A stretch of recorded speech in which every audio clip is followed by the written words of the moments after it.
लोगों के, इतने बच्चे उठा के ले आए, क्यों उठा के लाए? बिस्मिल्लाहिर्रहमानिर्रहीम। अस्सलाम वालेकुम नाज़रीन, आप देख रहे हैं फ़याज़ महमूद यूट्यूब चैनल और मैं हूं फ़याज़ महमूद।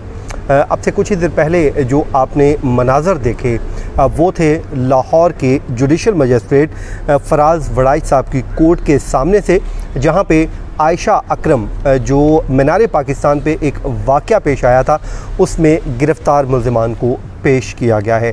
ये 40 के करीब मुल्ज़िमान थे जिनको आज लाहौर के जुडिशल मजिस्ट्रेट के रूबरू पेश किया गया और इस केस की पहली बाज़ाब्ता तौर पे आज हेयरिंग हुई है, आप ये कह लीजिए। इस वीडियो में मैं आज आपको थोड़ा सा उस कोर्ट रूम का हवाल बता देता हूँ और साथ ही साथ जो ऑर्डर हुआ है वो, और साथ ही साथ जो कपड़े लड़की के, जो मुतासरा लड़की है उसके कपड़े तहवील में लेने का फ़ैसला किया गया है, इन तमाम तर डिटेल से आपको इस वीडियो में मैं आगाह करूँगा। नाज़रीन, 40 के करीब इन मुल्ज़िमान को आज जुडिशल मजिस्ट्रेट के रूबरू लाया गया। सख्त सिक्योरिटी हसार में वहाँ पर पहुँचाया गया। जो प्रिजन वैन थी उसमें इनको जब पहुँचाया गया तो एक काम जो पुलिस ने ये किया कि वहाँ पर मौजूद कवरेज के लिए सहाफ़ी जो हमारे भाई थे, रिपोर्टर्स थे, उनके ऊपर पाबंदी आयद कर दी गई कि आप कोर्ट रूम में नहीं जा सकते। हालांकि कोर्ट रूम एक ओपन ये कोर्ट होती है जिसमें हर कोई जाके इस केस को सुन सकता है। इवन के सुप्रीम कोर्ट ऑफ पाकिस्तान में हम कवरेज करते हैं, चीफ जस्टिस ऑफ पाकिस्तान की कोर्ट में हम बैठ के इस केस को कवर करते हैं। जो हाई कोर्ट्स हैं उनमें, लोअर कोर्ट्स हैं उनमें, तमाम तर जो कोर्ट्स हैं वहाँ पे इसके जो भी केस होता है, ख़ासकर जो पब्लिक इंटरेस्ट का केस होता है या इस तरह के हाई प्रोफाइल केस होते हैं, उनको हम सुनते हैं। मियां नवाज़ शरीफ के केसेस को हम कवर करते रहे, इतनी सिक्योरिटी में वो भी हम कवर करते रहे, लेकिन मुझे नहीं समझ आई कि ये पाबंदी क्यों लगाई गई। क्या कुछ हकाइक छुपाने थे या कोई और मसला था? इसका पुलिस को बहरहाल जवाब देना है।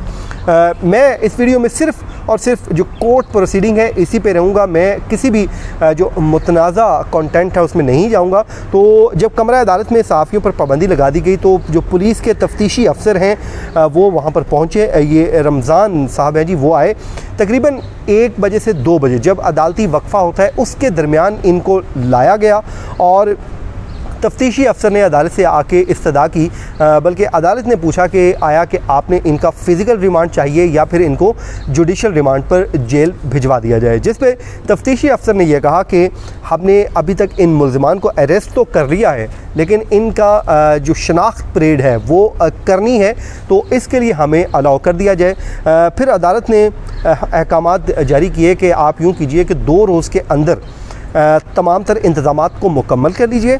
उसके बाद आप एक दरख्वास्त दायर करें जो सीनियर जज होंगे उनकी कोर्ट में, ताकि वो एक मजिस्ट्रेट को वहाँ पे अपॉइंट कर दें जिस वक्त ये शनाख्त परेड हो रही होगी। फिर अदालत ने पुलिस की इस इस्तदा को भी मंजूर कर लिया कि ठीक है, आप शनाख्त परेड करें, और जो मुतासरा लड़की है आयशा अकरम, उसको जेल ले जाने की इजाज़त दे दी ताकि वो जाए और जाकर वहाँ पर उनको तमाम को शनाख्त कर सके जो उस हरासा करने में मुलव्विस पाए गए हैं। तो जिसके बाद जी अब जेल सुपरिटेंडेंट ये दरख्वास्त देंगे, एक मजिस्ट्रेट को अपॉइंट किया जाएगा ताकि उस वक्त जब शनाख्त परेड हो रही होगी इन 40 अफराद की, तो वो वहाँ पर मौजूद हों, कोई किसी किस्म की जो बदमज़गी है वो ना हो, और क्योंकि उस वक्त वो मुतासरा लड़की भी वहीं पर मौजूद होगी, तो इस हवाले से मजिस्ट्रेट को भी कहा गया है कि वो भी वहाँ पर जाएं। जब ये हेयरिंग हो रही थी तो उस वक्त इन्हीं मुल्ज़िमान के कुछ जो फैमिली मेम्बर्स थे, पेरेंट्स थे, वो भी बाहर मौजूद थे और वो इन तमाम तर चीज़ों को डिनाई कर रहे थे कि ऐसा कुछ हमारे बच्चों ने किया नहीं है। तो 1-2 मैं आपसे शॉर्ट भी शेयर कर लेता हूँ ताकि आप उनका जो मौक़िफ़ है वो भी जान लें, ताकि दोनों साइडों की बात आ जाए। पहले आप ये सुन लीजिए, फिर हम अपनी बात को आगे बढ़ाते हैं। वज़ीर-ए-आज़म से अपील करते हैं नाजायज़ में पकड़ा है, जो मुजरिम होगा उसको पकड़ लो। किराए पे मकान है हमारे, फैक्ट्रियों में काम करते हैं छोटे छोटे बच्चे इन लोगों के, इतने बच्चे उठा के ले आए, क्यों उठा के लाए? अच्छा नाज़रीन, ये तो होगी जी अदालती प्रोसीडिंग, लेकिन आज प्रोसिक्यूशन ने एक लेटर लिखा है पुलिस को। उस ख़त में जो इंस्ट्रक्शन जारी की गई हैं वो पुलिस की कारकर्दगी से हवाले से हैं कि आप लोगों ने जो अपनी इन्वेस्टिगेशन है उनको इन पैमानों पे करना है, और साथ ही साथ ये भी उनको हदायत की है कि मुतासरा लड़की ने जो उस दिन कपड़े पहन रखे थे उसको फ़ौरी तौर पे पुलिस अपनी तहवील में ले ले, अपने कब्ज़े में ले ले, ताकि कल को जब पूरा केस कोर्ट रूम में पेश किया करें तो ऐसा ना हो कि हमारे पास वो एविडेंस ही ना हो जिसकी रोशनी पे इन मुल्ज़िमान को सज़ाएं करवानी है, तो वो हमारा केस ख़राब ना हो जाए। उसके अलावा जी ये कहा गया कि जो जाए वक़ुआ है, मीनार पाकिस्तान का जो वक़ुआ है उस पर एक नक्शा भी बनवाया जाए कि कहाँ पर ये पूरा वक़ुआ पेश आया था।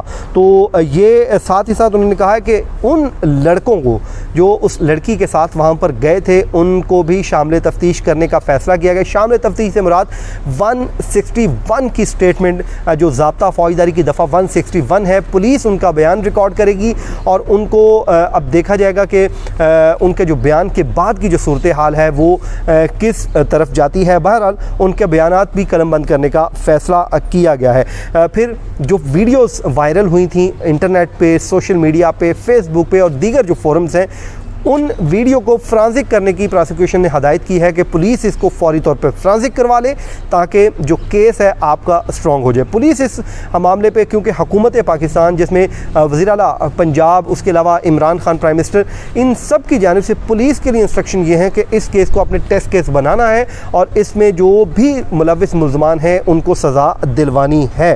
तो लड़की का मेडिकल रिपोर्ट भी तैयार करने की हदायत की गई है।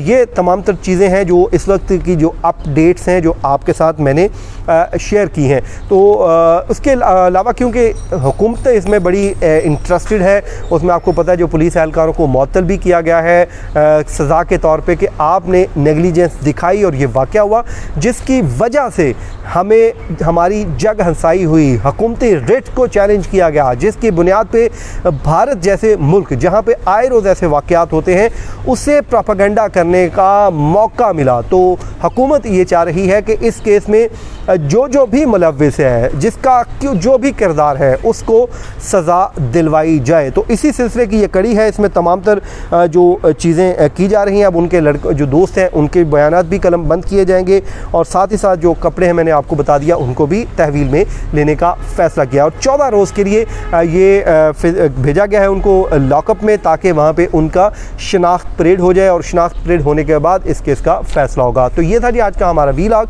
अपना बहुत ख्याल रखिए, मुझे दीजिए इजाज़त। अल्लाह हाफिज़।